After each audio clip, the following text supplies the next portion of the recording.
You ever read a book, or have you ever listened to a song? Maybe after a bad breakup, maybe after something significantly emotional in your life, and you're like, this book was written for me, or this song understands me so well. It's written for me. This song's about me. This book's about me. Have you ever had that feeling? I think most of us have had that feeling. I think we all have felt that.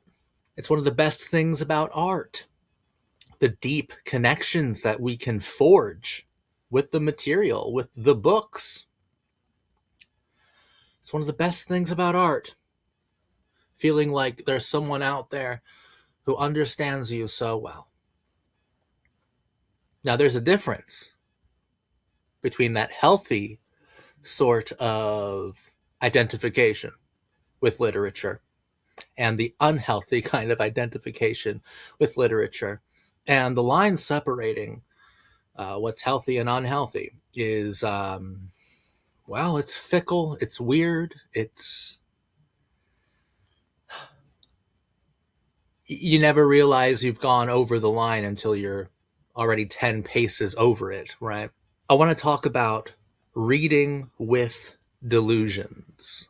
Now, I think that a lot of people in the mental health community will misidentify or mislabel delusions with things that are far less serious, right? Overvalued ideas. That's one thing. Strongly held beliefs that are still open to evidence. One of my delusions is extreme nihilism. When I'm manic, I am the most nihilistic human being who was ever born. Meaninglessness incarnate. How I know it's gone over the line of what's considered healthy is that by overvaluing the idea of nihilism, I devalue myself. I devalue my own worth. And if you're reading with that sort of delusion,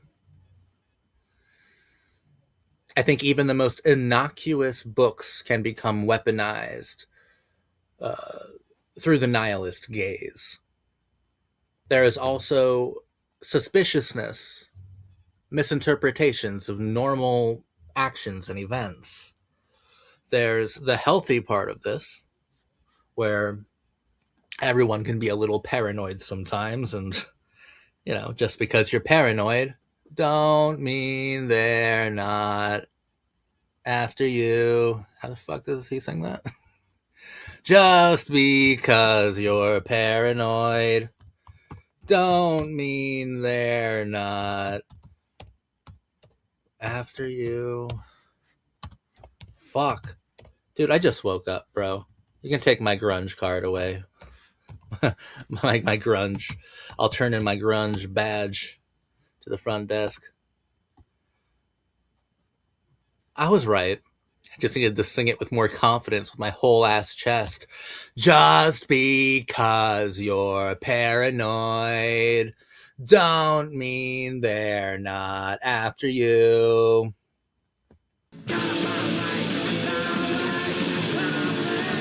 I hope at this point you don't expect any of my videos to be normal. Yeah, of course we're going to go on a Nirvana tangent, but where it gets unhealthy, obviously, is when your delusions hijack your mind to such a point where you're suspicious of everyone and everything, also the media that you're consuming. Now, it's much more difficult for me to read when manic. I've talked about in previous videos. I just don't read when I'm manic, but I would assume that if you try to read while manic, you're you start to become suspicious and paranoid of the literature that you're reading. Like it's telling you a secret message, hyper literally. Like in the beginning, I was like, you ever feel like a song has been written just for you, or a book has been written just for you, or that this character is literally you, you know? People with delusions be they schizoaffective or bipolar with psychotic features or with psychosis. I have experienced psychosis. I have experienced delusions. They're more of the nihilistic variety, but I've seen this happen a lot of times where people literally believe, hyper literally believe that the media that they're interacting with, the art that they're engaging with, is a secret coded message um, to them. And I think that's largely how a lot of people can get radicalized by like the Bible, things like that. Radicalized by like if you are delusional and you're reading the Bible or some religious text, you're probably going to think that God is speaking directly to you because that's kind of the whole setup, the whole principle of the reading experience. You know, like religious texts can be extremely dangerous to read for certain people, but that's when it starts to become unhealthy. When you start to have those delusions of paranoid grandeur where you think that you are Harry Potter, that this is a tale of some hidden secretive PTSD concocted by some shadowy government agency or a group of skin spies. I don't know. I've heard everything in the mental hospital. I've heard it all. Um, Literally no end to how far delusions can take certain people. And that sort of unhealthy thought process also conjoins with anxiety induced fears, which also can become delusional if unmanaged. Something I should also give space for are intrusive thoughts.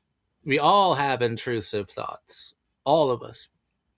But I have realized that, like, when I'm manic or slipping into mania, or even a heavy, severe depressive episode, the intrusive thoughts become not only more frequent, they become dominant. They dominate my thought processes. Intrusive thoughts can often pose strong arguments when you're slipping away. Intrusive thoughts become more difficult to combat, and that becomes delusional. Now, if I have true delusions, they're normally associated with a severe manic or depressive episode. But I know that everyone who has bipolar disorder, everyone's different. Everyone is different. Like if I have delusions, I'm already too far gone and I need to be put into a mental hospital straight away. But like I said, everyone's different. Everybody with bipolar disorder or severe depression, with mental illness, everyone is different. And I've definitely encountered people who at least claim to experience delusions quite regularly, or they don't need to be in mania or severe depression to experience delusions. And I think that it comes down to some of the things I listed in this video going unmanaged, unchecked, unspoken with professionals or with support systems. If you let any of the things that I just named go unmanaged, then that sort of neglect fosters delusional behaviors, delusional psychosis. So while I don't experience delusions personally until I'm already in full blown mania or depression, I know there's a lot of people who are entirely unique and separate from that. Like they experience delusions constantly. And if you do that and you have bipolar disorder or a similar emotional mental illness, then I think it comes down to monitoring your thought processes. You know, just like I say, we should monitor the kind of media, the kind of art, the kind of books that we consume. If you experience delusions more frequently than other people, I would suggest keeping some sort of diary, probably. You know, a lot of bipolar people have mood diaries. I, I've had them. I just never kept up with them because it's kind of, to me, mood diaries make me depressed when I see you know, like, I don't know, mood diaries just fucking make me depressed. I can't necessarily articulate why. Maybe I just, there's nothing more depressing than just itemizing emotions to me. It's weird. But like, I think if you have delusions, you should probably keep like a thought diary, which I guess is just a diary, a very strange way of making a diary. But I don't know. Delusional diaries must exist, or delusion diaries. Like, start it when you're stable, and maybe there could be a few prompts like, were you suspicious of anything or anyone today? Uh, did something move you deeply today? If so, what was it and how deeply did it move you?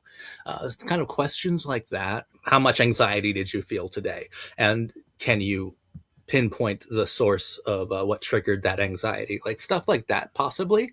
And if you start stable and you gradually become more and more delusional, you should be able to see the evolution of delusional thought, like in real time. And maybe that's a clear way to combat it. Now, I mean, delusional thoughts, they're tricky little devils, aren't they? They're tricky bastards, because delusional thoughts obviously will convince you that, even if you start this delusional mood diary, it will convince you that maybe you didn't write that at all, or you were possessed, that like, or the reasons that you're doing that is for some sort of ghost surveillance system, some spiritual surveillance system. There's no end to what delusions can make you think. Obviously, I would encourage everyone who has bipolar disorder or has a history with delusional behavior and delusional thoughts to maintain a workable relationship, a positive, ongoing relationship with some sort of mental health professional, and they should be able to track these things for you. They should be asking these questions for you. I'm a big advocate for personal responsibility when it comes to mental illness, because we feel so helpless most of the time, but I don't think we're as helpless as we think we are, or as helpless as a lot of people would like to make us think that we are. I think we have a lot more like, when we're stable and when we start to slip into certain episodes, we have power. We have power until we don't have power. We have autonomy until we don't have autonomy, and then our brains are entirely hijacked by our mental illnesses. But we do have some sort of say in identifying problems before they become catastrophic, emotionally and mentally, psychologically and philosophically. We have the power to do that. But reading with delusions, this just goes to show, or help support my theory even more, that I think books are so important to maintaining stability with mental health, because you can track a lot of different things by reading. And I think, honestly, one of the things that you can track are your delusional thoughts. If they become more and more pronounced or amplified over time as you're reading, I think that's beautiful. I think that's really useful. We just have to be unbelievably hypercritically self aware. And I think a lot of bipolar people already are self aware. So, because people who are emotionally intelligent are normally pretty self aware. And I think most of us, if we're not highly emotionally intelligent because we've been to every single spot or landmark on the entirety, the totality of the human emotional spectrum, to both poles and back again, right? If we're not highly emotionally intelligent, then we are unbelievably emotionally experienced. And I think experience can equal intellect in a lot of different ways. And I think that we're a lot more emotionally intelligent than we often give ourselves credit for. I think that we should really sharpen our emotional talents, because we have them. Bipolar disorder can fuck you up, man. It's fucked me up a lot of